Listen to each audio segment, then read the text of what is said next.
Assalamualaikum warahmatullahi wabarakatuh. Selamat pagi anak-anak. Semoga kalian selalu dalam lindungan Allah Subhanahu wa taala. Pada pertemuan kali ini, kita akan mempelajari tentang proses interaksi sosial, pengaruh interaksi sosial terhadap keselarasan sosial, dan pengaruh interaksi sosial terhadap pembentukan lembaga sosial.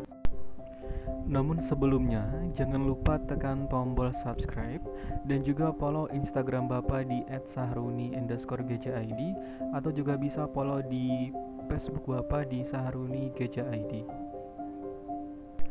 Dan jangan lupa untuk presensi terlebih dahulu di Google Classroom dan juga mengerjakan tugas yang sudah Bapak lampirkan di Google Classroom. Kalau sudah, marilah kita mulai pembelajaran pada hari ini dengan berdoa menurut agama dan kepercayaan masing-masing. Berdoa disilahkan. Cukup, terima kasih. Pada pertemuan sebelumnya di bab 3 kita sudah mempelajari tentang interaksi sosial, yaitu pengertian interaksi sosial dan bentuk-bentuk interaksi sosial. Pada pembelajaran kali ini kita akan mempelajari tentang proses interaksi sosial. Nah, apabila dua orang bertemu, proses interaksi sosial dimulai pada saat mereka saling menegur, berjabat tangan, saling berbicara, atau bahkan mungkin berkelahi. Walaupun orang-orang yang bertemu muka tersebut tidak saling berbicara atau saling menukar tanda, maka interaksi sosial telah terjadi.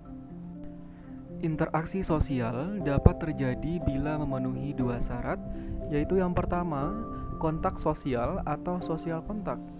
Kontak sosial adalah hubungan antara satu orang atau lebih dengan saling mengerti maksud dan tujuan masing-masing dalam kehidupan masyarakat. Kontak sosial dapat terjadi melalui cara-cara berikut ini. Yang pertama, kontak langsung atau primer, yaitu apabila orang yang mengadakan hubungan langsung bertemu dan bertatap muka. Contohnya, menegur dan menyapa teman ketika bertemu. Yang kedua, kontak tidak langsung atau sekunder, yaitu apabila orang yang mengadakan hubungan melalui perantara atau media, baik orang maupun alat. Contohnya, menegur atau menyapa teman melalui WhatsApp atau media sosial yang lain. Syarat-syarat interaksi sosial yang kedua adalah komunikasi. Komunikasi adalah proses penyampaian informasi dari seseorang atau kelompok kepada orang atau kelompok lain dengan menggunakan simbol-simbol. Simbol-simbol tersebut dapat berupa kata-kata, suara, gerak, bahasa isyarat, ataupun benda yang memiliki arti dan makna tertentu. Proses komunikasi terjadi setelah kontak sosial berlangsung. Ada dua istilah dalam proses komunikasi, yaitu komunikator dan komunikan. Komunikator adalah orang yang menyampaikan informasi, sedangkan komunikan adalah orang yang menerima informasi. Faktor yang mempengaruhi interaksi sosial. Yang pertama, imitasi. Imitasi adalah proses belajar dengan cara meniru atau mengikuti perilaku orang lain. Imitasi dapat berpengaruh positif ataupun negatif. Pengaruh positif akan terjadi apabila yang ditiru adalah perbuatan positif, begitu pula sebaliknya. Pengaruh negatif akan terjadi apabila yang ditiru perbuatan negatif.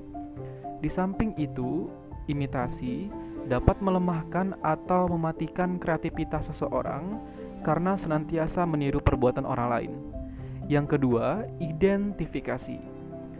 Identifikasi merupakan kecenderungan atau keinginan dalam diri seseorang untuk menjadi sama dengan orang lain.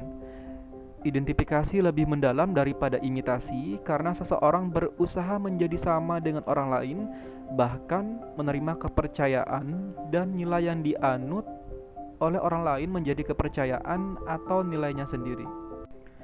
Yang ketiga adalah sugesti.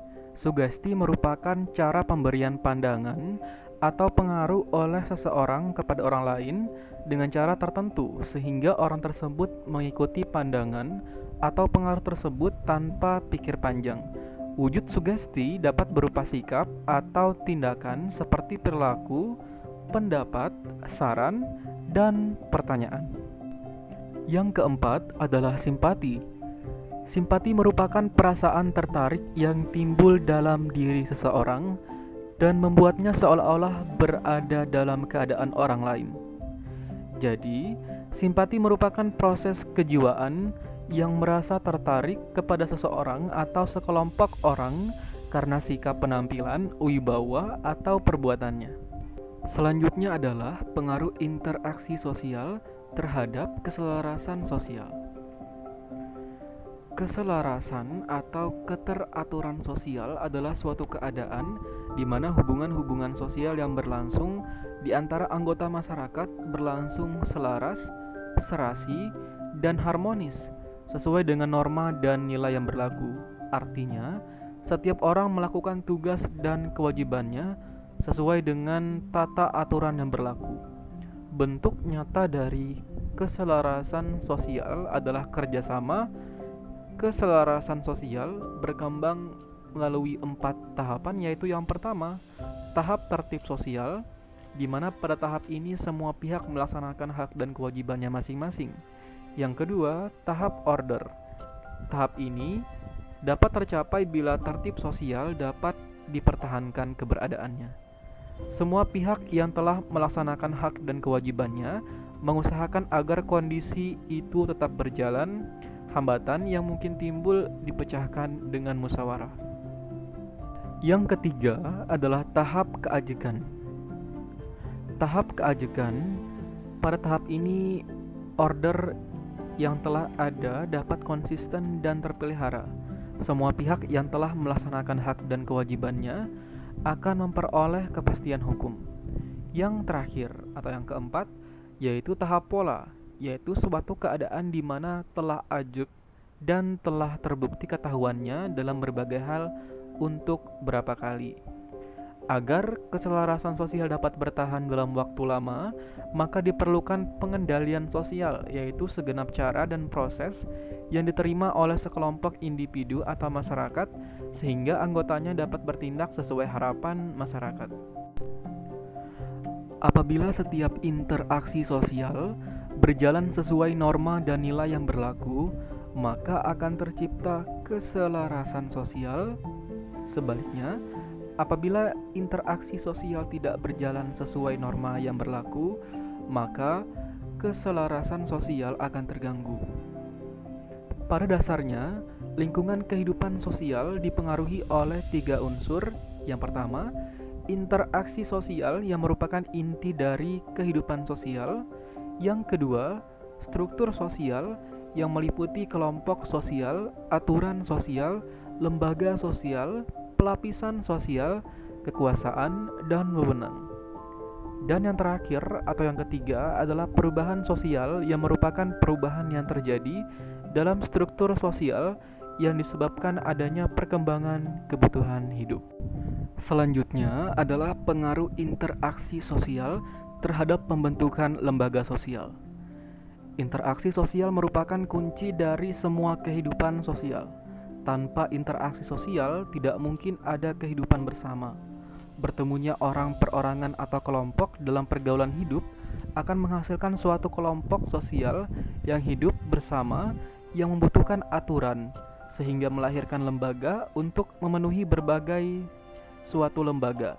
Terbentuk akibat dari berbagai aktivitas dalam memenuhi kebutuhan melalui interaksi sosial.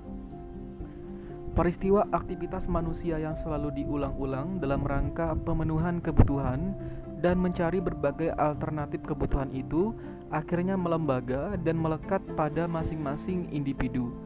Berbagai kebutuhan hidup manusia melahirkan beraneka ragam lembaga guna memenuhi kebutuhannya. Semua kebutuhan manusia didapat dengan melakukan interaksi dengan manusia lainnya. Adanya interaksi sosial antara individu dan kelompok maupun interaksi sosial antar kelompok di mana mereka berinteraksi dalam rangka memenuhi kebutuhan-kebutuhan dan keinginan-keinginan hidupnya. Maka dalam masyarakat terbentuklah berbagai lembaga sosial. Adanya lembaga sosial dimaksudkan untuk memenuhi berbagai keperluan pokok dari kehidupan manusia. Contohnya, manusia membutuhkan pendidikan, orang tua akan mendaftarkan anaknya pada sekolah dan mematuhi aturan sekolah serta semua hal yang berkaitan dengan pendidikan diatur pada lembaga pendidikan. Nah, anak-anak, pada pembelajaran hari ini kita sudah mempelajari materi tentang proses interaksi sosial, pengaruh interaksi sosial terhadap keselarasan sosial, dan juga pengaruh interaksi sosial terhadap pembentukan lembaga sosial. Jika materinya kurang jelas, video ini bisa kalian ulang-ulang terus untuk pembelajaran di rumah, atau jika ada materi yang kurang kalian pahami bisa ditanyakan di kolom komentar di bawah ini, atau juga bisa melalui kolom komentar di Google Classroom, atau jika ada kendala bisa langsung ditanyakan di WhatsApp Bapak yang sudah Bapak cantumkan di Google Classroom. Sekian pertemuan kita pada hari ini. Jangan lupa bagi yang belum presensi silakan presensi terlebih dahulu dan tetap semangat untuk mengerjakan tugas yang sudah Bapak lampirkan di Google Classroom. Jangan lupa untuk mengucapkan terima kasih kepada orang tua yang sudah membantu dan membimbing kalian selama pembelajaran daring ini. Sekian dari Bapak, sebelum kita tutup, marilah kita berdoa menurut ajaran dan kepercayaan masing-masing. Berdoa disilakan. Cukup. Terima kasih. Assalamualaikum warahmatullahi wabarakatuh.